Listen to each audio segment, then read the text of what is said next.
Então, e na verdade eu vejo, por exemplo, principalmente a candidatura de deputado federal, nós temos que ter parlamentares federais lá com a capacidade de discutir as questões macro. Sim. Né? As questões que realmente mexem com o dia a dia da população. E nós não precisamos de um vereador federal, vamos dizer assim. Nós não precisamos de uma pessoa porque o papel do deputado federal é diferente do papel do vereador. Claro. Então eu acho que o deputado federal ele precisa ter condição de fazer os grandes debates nacionais, como, por exemplo, a reforma política, como, por exemplo, o Senado, né, nos encheu de alegria aprovando essa questão do ficha limpa, mesmo tendo agora essa polêmica em relação lá ao texto, né, que tenta só colocar que esse projeto passe a valer para os futuros condenados. Eu acho que isso vai se resolver, mas eu acho que o Congresso Nacional veio ao encontro do que a opinião pública, o que a população almeja, né? A gente realmente conseguir depurar na vida pública, né, e tirar essas pessoas que veem só na vida pública a oportunidade de se logupletar, de querer se defender, vamos dizer assim, de processo por causa da imunidade parlamentar. Então, Anderson, eu acho que a representação federal, principalmente, né, e aí você cita bem a minha relação, a minha parceria, né, a minha relação política, até de amizade com o deputado Biscay há mais de uma década. Ele, em todos esses períodos, ele sempre mandou emendas parlamentares para cá, né? Mesmo não tendo nenhuma relação com o prefeito. Por quê? Porque ele sabia que haveria o controle social através do Conselho de Saúde, né? O deputado Biscay hoje, e aí um exemplo é a conquista do Pronas. Será que se nós tivéssemos uma pessoa, só porque é de Teresópolis, em Brasília, nós teríamos, vamos dizer assim, o prestígio para a conquista desse programa do Pronas, né? São mais de 5.600 municípios brasileiros. Todos querem o Pronas. Para ter um exemplo, no Rio de Janeiro, ano passado, apenas 2 conquistaram. Foi Petrópolis e Teresópolis. Então, na verdade, eu acho que essa discussão ela é uma discussão pequena, é uma discussão, vamos dizer assim, provinciana e despolitizada. Eu acho que nós podemos votar em candidatos de Teresópolis se nós identificarmos neles a capacidade de poder se articular para trazer benefícios para a cidade. Eu acho que não é decisivo se mora ou se não mora, se eu vou encontrar com ele no posto de gasolina ou na padaria. Eu acho que não. Eu acho que o que é decisivo é a interlocução, é o prestígio para que ele consiga, entre 513 parlamentares, ir lá e conquistar benefícios para toda a população, não só de Teresópolis, mas do estado do Rio, né? Mesmo porque nós não temos o voto distrital. É uma outra discussão. A reforma política. Nós precisamos de uma pessoa capaz de chegar lá e discutir a reforma política, financiamento público de campanha. Né? Então, eu acredito... São questões que estão sendo colocadas no momento, inclusive. Né? Não, exatamente. E o próprio governo do presidente Lula, ele tem tratado os municípios de forma republicana, independente da questão partidária. A representação. Né? Diferente de em outros períodos. Né? Então, eu acredito que os gestores, e aí, né, a pré-candidata, apoiada pelo governo Lula, a pré-candidata, a ministra Dilma Rousseff, ela que é uma técnica, com certeza ela manterá essa linha de uma relação republicana com os estados e com os municípios, porque ela e o presidente Lula sabem que quando há uma briga, né, institucional por picuinha política, quem paga a conta é o contribuinte, é o mais necessitado. E o Lula deu um exemplo, né, muito grande nesses 2 mandatos dele, de que realmente o Brasil precisa, né, fazer a política com P maiúsculo, respeitando as instituições, mas sabendo o seguinte, que o voto no legislativo talvez seja o voto mais importante. Então eu aproveito a oportunidade para dizer para a população, para valorizar o seu voto, que além de votar para a presidência da República, para governador, é fundamental que votemos com consciência e muito bem,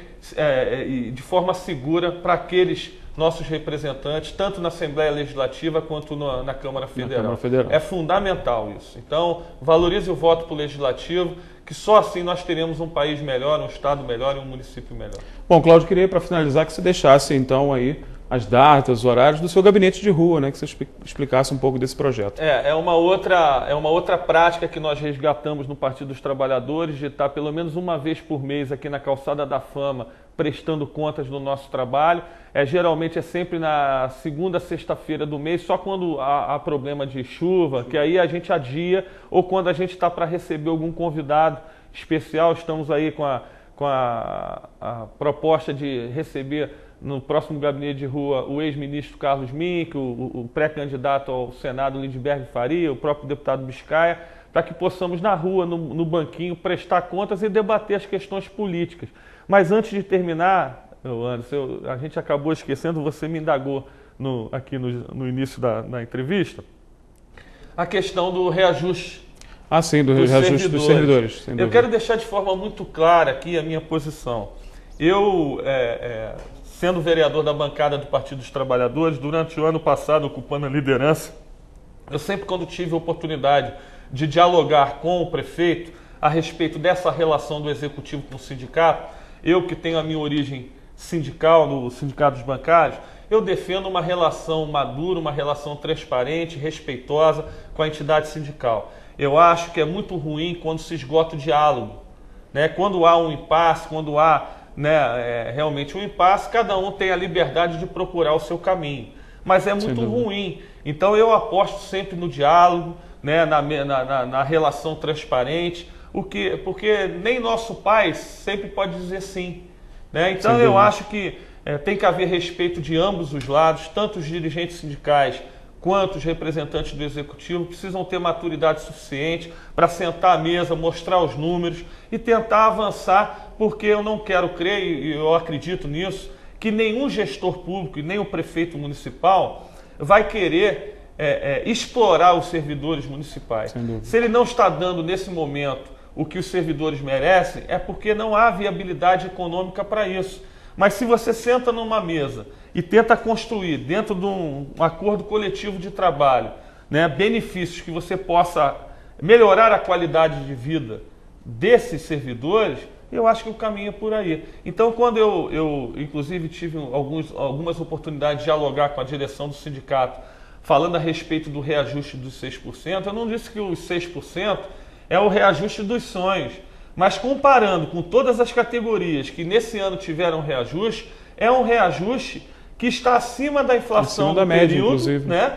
E que realmente traz aumento real. Então, muitas pessoas deturparam o que eu estava falando, e eu acho que as perdas salariais, o sindicato tem toda a legitimidade para sentar, para negociar. Eu acho, por exemplo, que a questão da ajuda à alimentação precisa ser melhorada. Eu já tive a oportunidade de falar com o prefeito. O ticket que eles recebem hoje é muito baixo. Os salários são vergonhosos, mas não é culpa do atual governo, né? Nós temos que enfrentar essa questão salarial dos servidores criando plano de cargos e salários. O governo acertou quando criou a bolsa, a gratificação de risco para a Guarda Municipal. O governo acertou quando fez o plano de cargos e salários para a educação, para os professores. Que é a grande maioria dos servidores. Exatamente. Né? Então, tem que continuar nessa caminhada e fazer o plano de cargo e salário para todos os servidores. As perdas, é óbvio que a lei de responsabilidade fiscal cria problemas para a concessão dessas perdas. Mas vamos equacionar, vamos sentar à mesa, vamos fazer um calendário. Sim. Então eu aposto no diálogo, eu aposto na negociação, e eu acho que tem que haver maturidade de ambos os lados. Agora, a gente também tem que estar muito atento para que não se tentem fazer só luta política, né? Em virtude, vamos dizer, do resultado das eleições passadas. Então nós temos que, sempre eu aprendi isso no movimento sindical, dialogar com a categoria, sempre com a verdade, sempre com os números, né, e deixar a categoria decidir. Então eu acho que essa relação que nós precisamos ter, e isso é tradicional nas prefeituras onde o PT administra. Né? Muita gente que nunca fez greve, muita gente que nunca se movimentou, se mobilizou. Quando é o governo do Partido dos Trabalhadores, nós vamos fazer movimento, porque o PT não vai perseguir ninguém. Então isso, a gente já está até calejado. E eu acho que o gestor público, né, que representa o governo, eles precisam ter também muito diálogo, muita capacidade para manter essa relação de forma respeitosa. O que é possível dar, se dá. O que não é possível, tem que ter a coragem de chegar lá. Isso aqui não é possível, mas sempre jogando aberto, sempre jogando com sinceridade e apostando na relação negocial de boa-fé de ambas as partes. Cláudio, quero agradecer a tua presença aqui, dizer que, mais uma vez, o espaço está sempre aberto para o seu mandato e também para as suas prestações de conta. Obrigado pela tua presença. Eu que agradeço mais uma vez, Ana, me coloco sempre à disposição e é sempre um prazer estar aqui na Diário TV, que é uma TV que vem se firmando, vem conquistando o seu espaço com muita credibilidade, com muita maturidade, porque realmente faz o bom jornalismo, o jornalismo que a gente aposta, que é sempre escutando os dois lados. Parabéns para vocês e muito obrigado. Obrigado, Cláudio. Bom, esta edição do Jornal Diário fica por aqui. Você segue agora com a programação normal da Diário TV.